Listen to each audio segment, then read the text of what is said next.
Αγαπητοί συνάδελφοι και αγαπητές συναδέλφισες, σας καλωσορίζω στην 18η κατά σειρά ΤηλεΓΕΟΤΟΠΟΣυνάντησή μας. Ονομάζομαι Αθανάσιος Δήμου, είμαι ο πρόεδρος του Πανελληνίου Συλλόγου Πτυχιούχων Μηχανικών, Γεωπληροφορικής και Τοπογραφίας και σήμερα θα έχω και το ρόλο του συντονιστή. Ο Σύλλογος μας πραγματοποιεί από τις αρχές του έτους webinars, τις λεγόμενες ΤηλεΓΕΟΤΟΠΟΣυναντήσεις, με παρουσιάσεις ομιλητών που άπτονται της επιστήμης της γεωπληροφορικής και των κλάδων της. Οι ομιλίες αφορούν κυρίως εκπαιδευτικά, ερευνητικά και επαγγελματικά θέματα.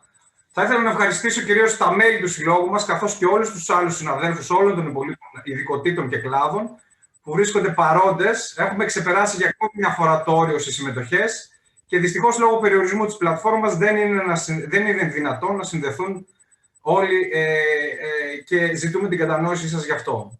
Παρ' όλα αυτά, θα έχετε τη δυνατότητα να παρακολουθήσετε την ομιλία βιντεοσκοπημένη στο κανάλι του Συλλόγου στο YouTube.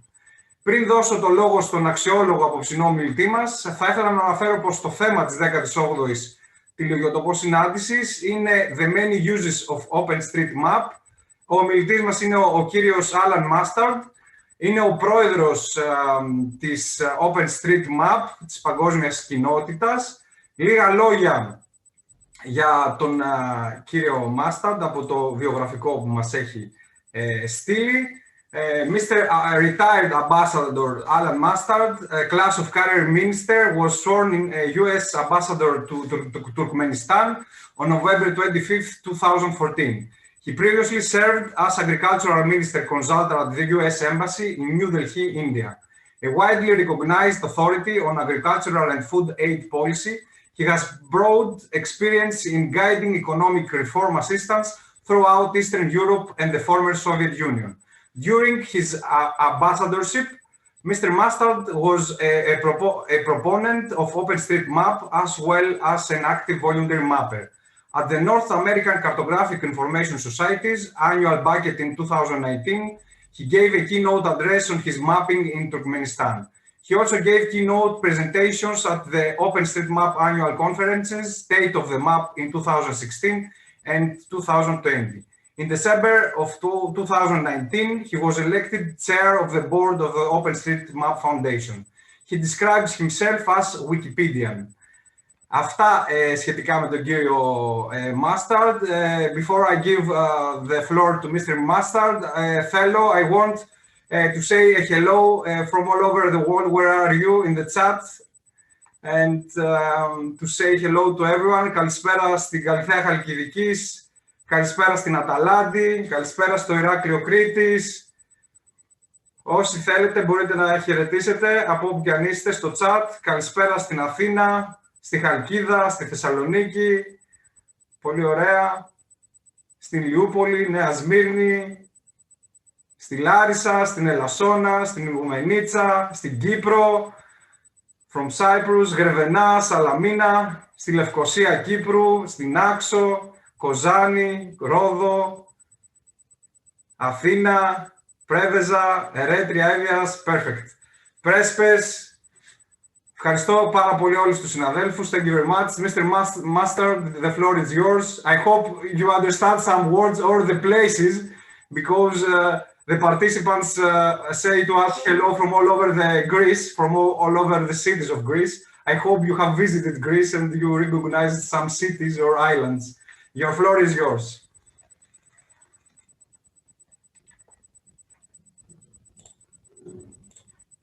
Well, thank you very much for that introduction. Embassies are like offices anywhere in the world. You are expected to show up for work on time and to put in a full day's effort on the job. My office manager was hardworking and conscientious. She was always at work a half hour before I was. She had the office unlocked, had the alarm system shut off. She had everything ready by the time I got there. So I was surprised one morning to arrive to a dark office. Everything was closed. I unlocked the doors, I turned off the alarms, and I got to work.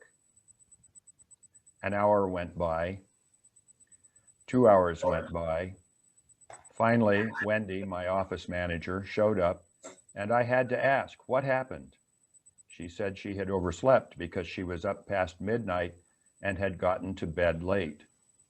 That did not sound good. What were you doing? I asked. I was looking for my daughter, she said. Now, having raised a teenager of my own, that really did not sound good. What was she doing? Wendy's daughter had been doing homework at a friend's apartment, and at 10:00 p.m. had called and said, "I'm ready to come home, please come get me." Wendy asked her daughter where she was, and her daughter said, "I'm in a tall white building 3 doors down from a fountain." Now, in most cities, that might be useful geolocation data. Ashgabat, however, is in the Guinness Book of World Records for the highest concentration of buildings with white marble facades in the world. There are literally hundreds of tall white buildings in the city, and not a few are on streets with fountains. So Wendy set out to look for her daughter. It took her about 2 hours.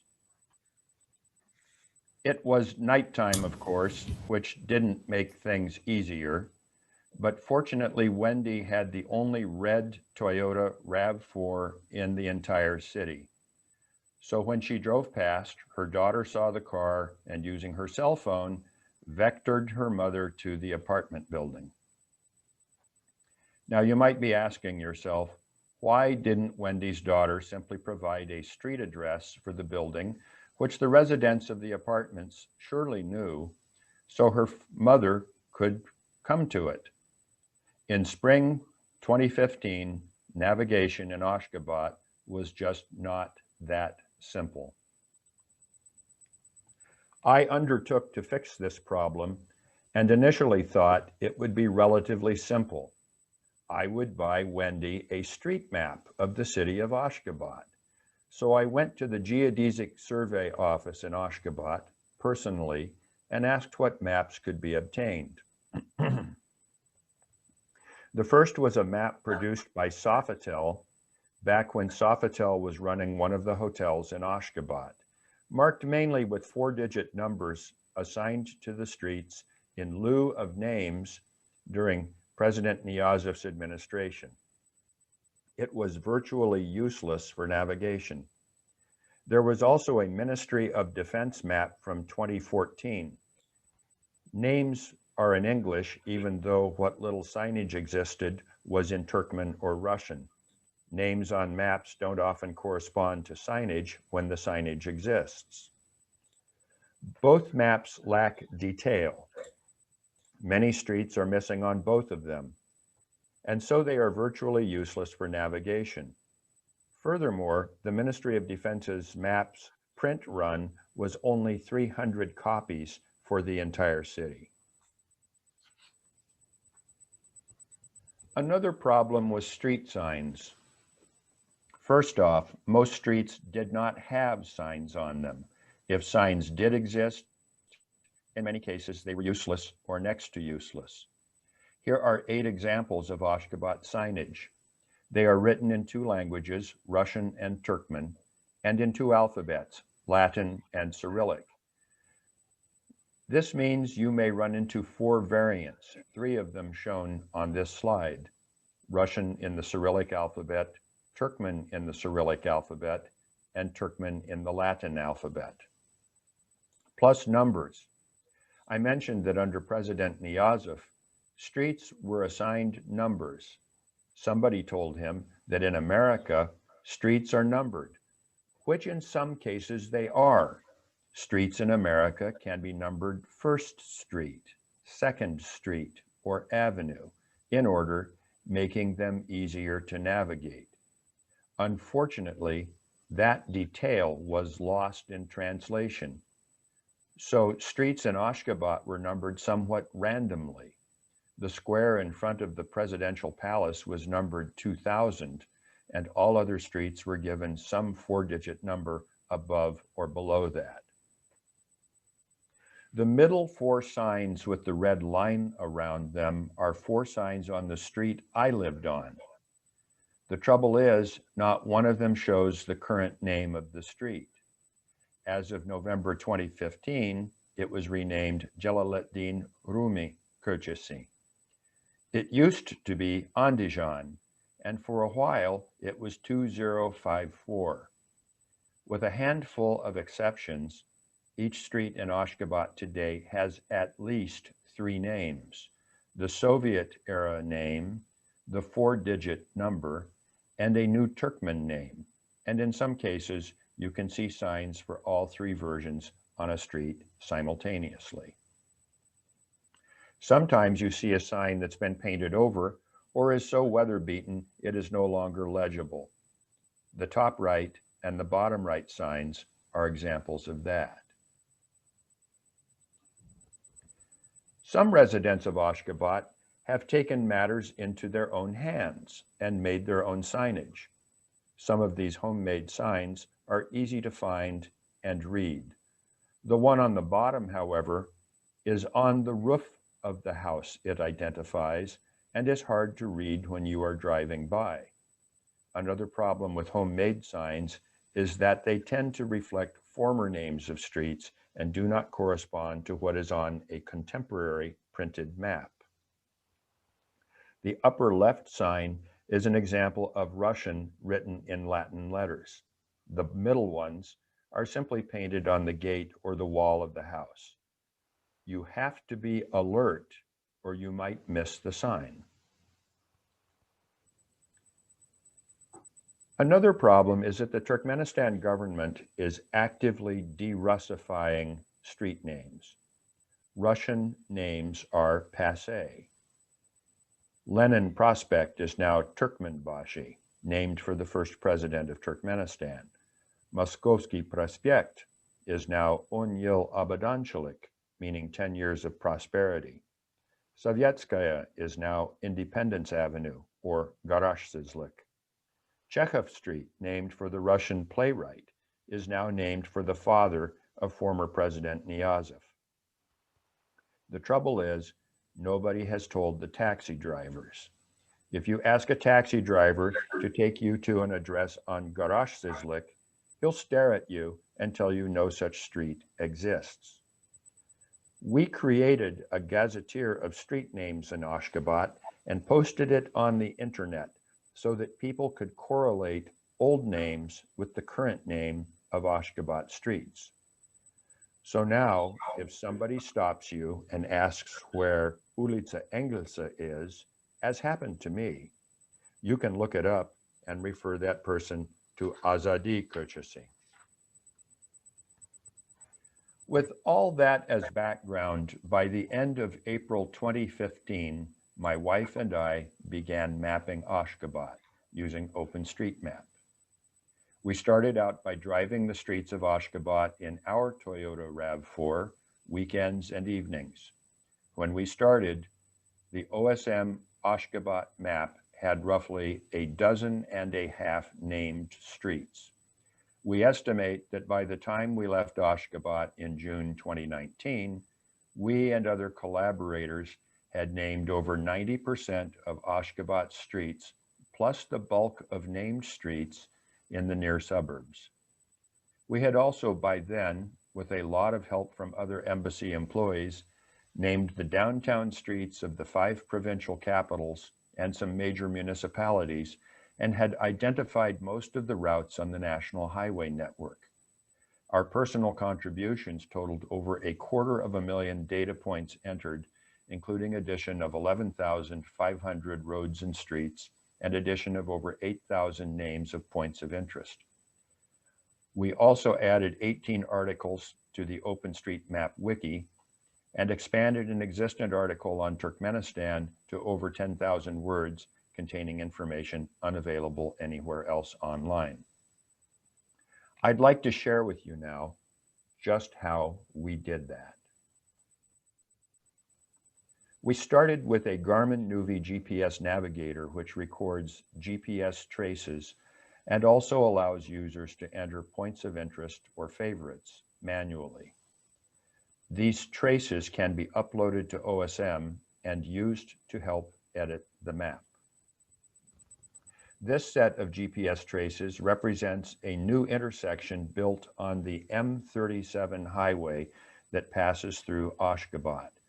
I used these data to draw a newly constructed intersection before up-to-date satellite imagery was available. Second, we collected data by hand using two smartphone apps, Maps with Me and Pocket Earth. Maps with Me ran on Apple and Android phones, Pocket Earth only on Apple. For both, you downloaded the maps while online, then you could use them offline. This allowed data collection even in areas with no internet connection, which is most of Turkmenistan. Maps with Me became popular among Turkmen because it is free, and it also used very little bandwidth once the map was downloaded. This was important in Turkmenistan, which has the most expensive internet in Asia. Now, adding data using Maps with Me created some unexpected headaches. Many Turkmen do not understand English at all, or at best imperfectly. And I discovered that castles were sprouting up around Ashgabat.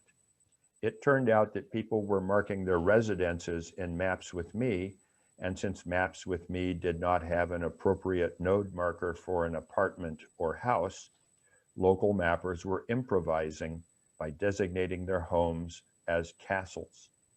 Some mappers were also careless about where they dropped their marker pins, so you would find businesses in the middle of a street.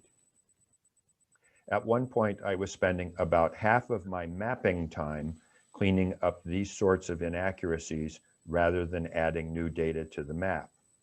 Nevertheless, as local mappers got involved, the Turkmenistan OSM map became much richer and more useful. I'm sad to say that Maps with Me appears to have gone out of business since its owner sold it, and that leaves a vacuum not only in Turkmenistan, but around the world. Imagery simply could not keep up with the pace of change in Ashgabat. New streets were appearing every month, streets were renamed periodically, buildings were torn down, buildings were built, traffic patterns changed. OSM's Bing imagery is hopelessly out of date, and one impact of this was that local mappers, usually newcomers, would erase new buildings not on the Bing map and add back buildings demolished in the last 5 years because they didn't bother to check the neighborhoods first to see if the imagery corresponded to today's reality. This was not really vandalism, it was inexperience, and it was a headache. The mapbox imagery of Turkmenistan was much more useful, and State Department's Office of the Geographer made even more recent imagery available for Ashgabat City. That was a big help. That contact with the Office of the Geographer at State Department led to some other things, which I'll discuss in a few minutes. But the real revolution in imagery was yet to come.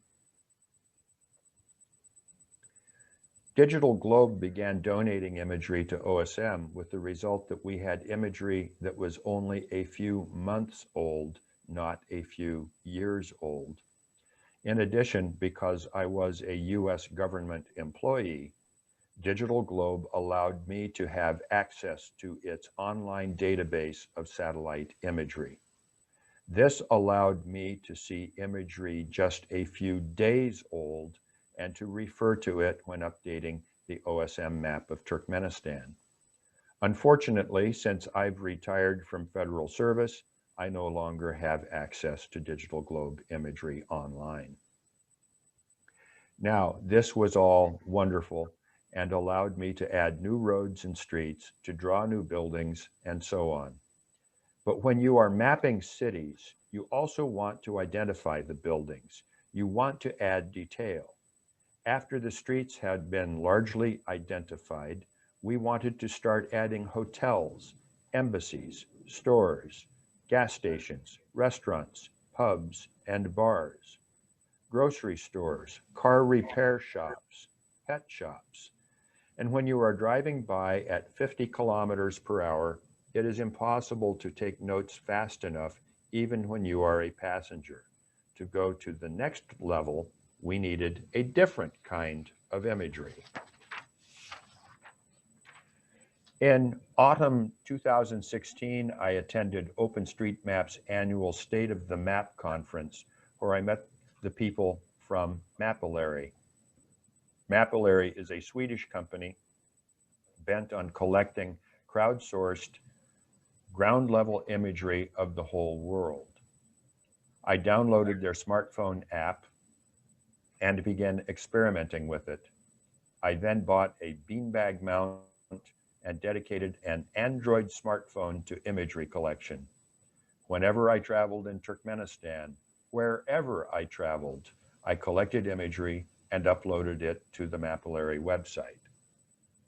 The blue lines on this map represent a series of almost 650,000 ground-level images I personally collected between autumn 2016 and June 2019. Other embassy officers to date have collected another 166,000 images. A strange thing happened. There are so-called armchair mappers around the world who work on the OpenStreetMap based on whatever uncopyrighted data they can find. I was posting updates to my diary on OpenStreetMap, and other mappers around the world read my diary posts, then began using the ground level imagery to add detail to the online map. One fellow concentrated on adding traffic lights, another worked on adding crosswalks in cities. Others added bus stops. The map just kept getting richer and richer. One point here is that the embassy had access to high-speed internet connections at a flat rate. This meant we could upload massive amounts of data, many, many megabytes of imagery at no additional cost to the US taxpayer. For Turkmen citizens, the cost would have been prohibitive. That factor is probably why the US Embassy in Ashgabat is by far the largest single contributor of ground-level imagery of Turkmenistan to Mapillary. For us, it is a marginal additional cost that is close to zero. If you would like to take a virtual tour of Turkmenistan, you can do it via the Mapillary website.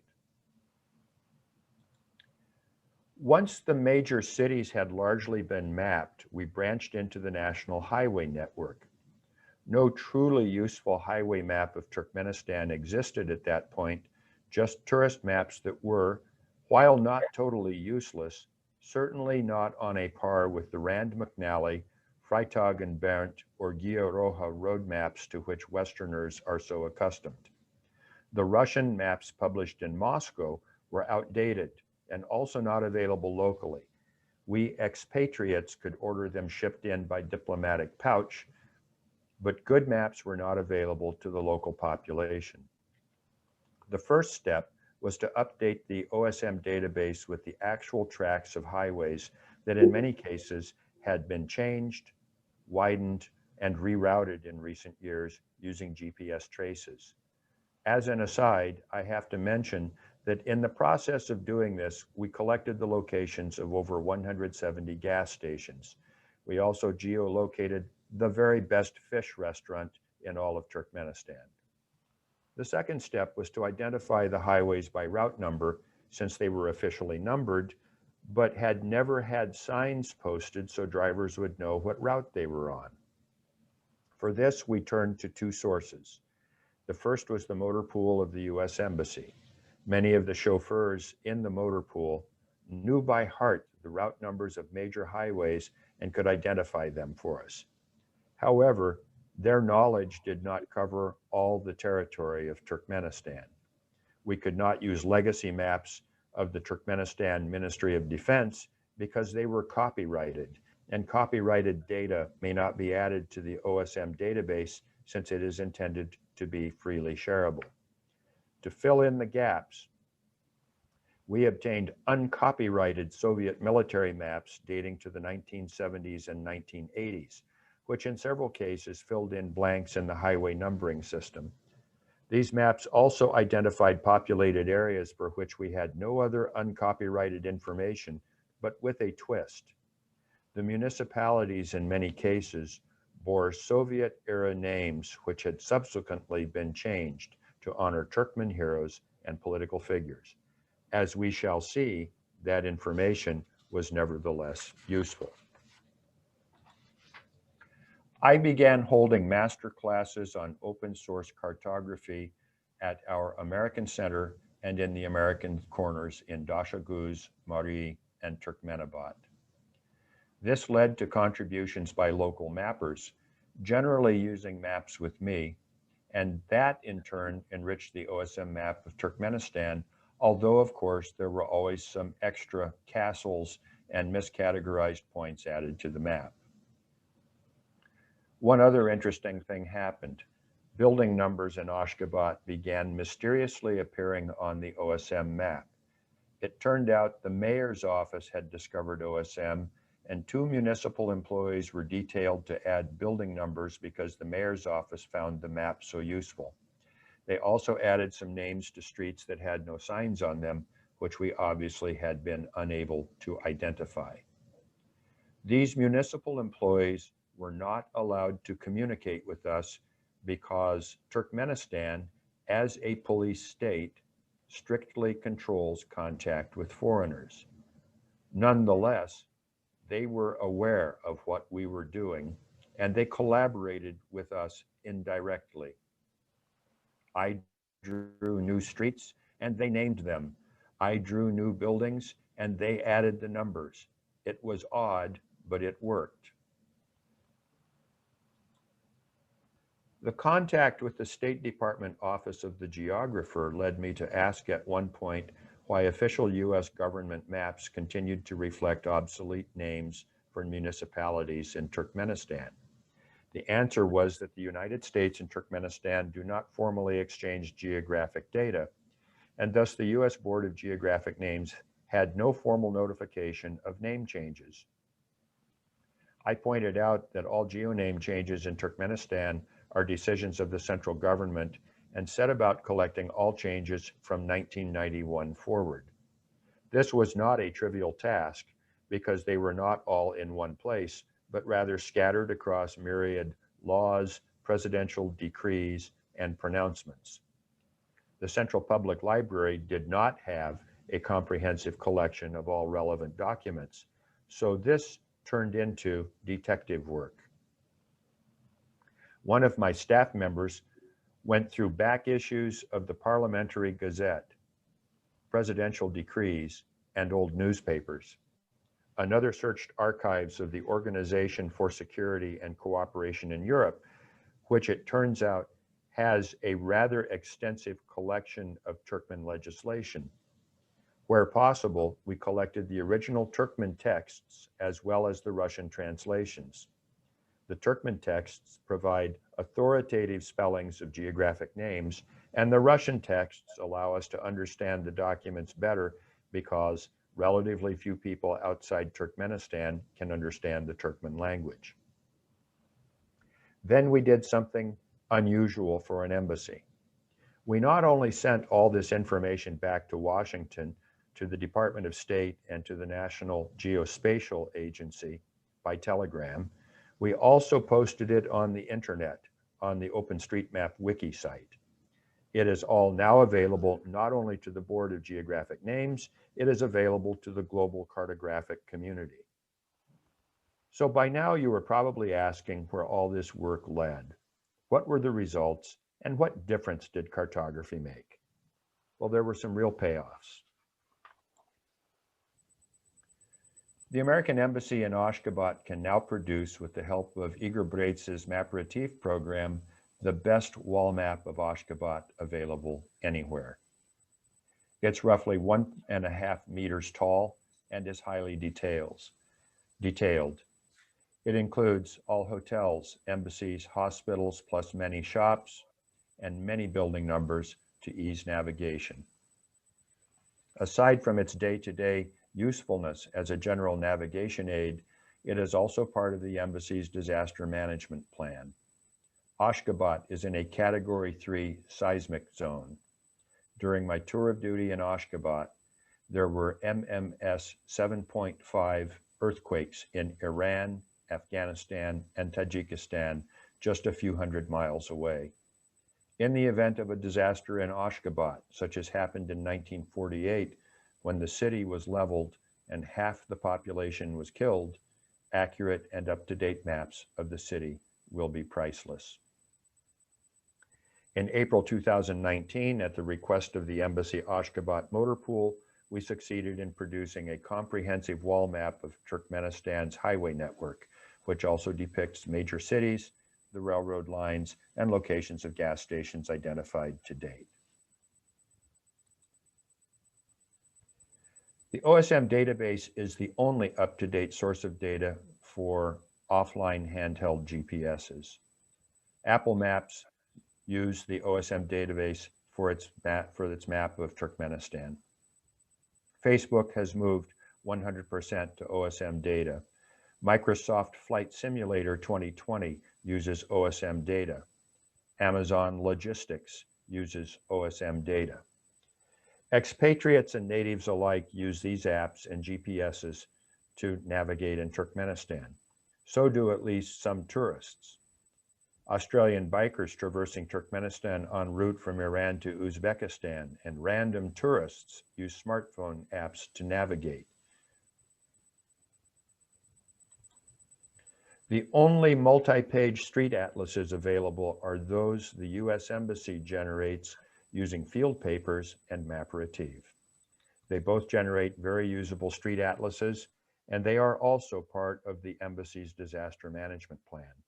In an emergency, if you have to navigate with paper maps and compasses, you can do it.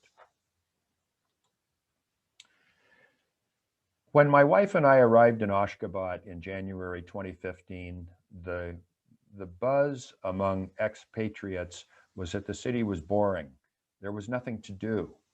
The Malaysian ambassador, who had previously been consul general in Los Angeles, told me Ashgabat offered even less to do than did Bakersfield, California, which is considered one of the most boring towns in California. The Romanian ambassador complained once that there were only 3 gas stations in the entire city. Expatriates were bored and frustrated. 3 years later, the buzz had changed. I knew we had made an impact the day one of my American officers complained that there were too many events that weekend and he couldn't attend all of them. The difference was that people were going out and exploring. They could find their way to event venues in Ashgabat and back home again without getting hopelessly lost. I was also able to inform my Romanian colleague that there were 18 gas stations in Ashgabat, not 3, and tell him how to find them using a smartphone app. Another thing, expats were getting out of the city. Long weekends no longer meant that the only escape was a getaway by air to Dubai. People explored Turkmenistan, driving to the Yangikala Canyon, to the 160-million-year-old dinosaur plateau with its world's longest dinosaur tracks, to the 1,000-year-old Dayahatin, Central Asia's best-preserved Silk Road caravanserai. And they went farther, to the fabled and exotic cities of Bukhara, Samarkand, and Khiva in Uzbekistan to see treasures of architecture. More and more people were willing to make those treks because they could find them and they could locate facilities en route. Expatriates were not the only beneficiaries. Shortly after I returned to the United States to retire, the following unsolicited message popped up in my inbox. I just wanted to say thank you for the mapping work you did in Turkmenistan. Previously, I made a few anonymous contributions to OSM, but nothing as massive and valuable as your contributions. Since I work for a local transportation company, the roadmap of Turkmenistan that you've made should be useful. And a geodesic surveyor in Turkmenistan also wrote to me, I want to express enormous gratitude for the work you did, long, meticulous, and very voluminous work on the mapping of our country, Turkmenistan. Your contributions help me very much in my work and in my daily life. Thank you very much. So Turkmen nationals, including at least one geodesic surveyor, found it useful. I did not expect that impact when my wife and I started collecting street names back in April 2015. We were just trying to keep my office manager from being late to work. But the law of unintended consequences kicked in, and there you have it. You can see the map by surfing to the top URL, and you can see the wiki articles on Turkmenistan at the second URL. And should questions occur to you later, you may email me at this email address. Thank you. Thank you very much, Mr. Mustard, for your very interesting presentation. And it was very interesting all that you present to us.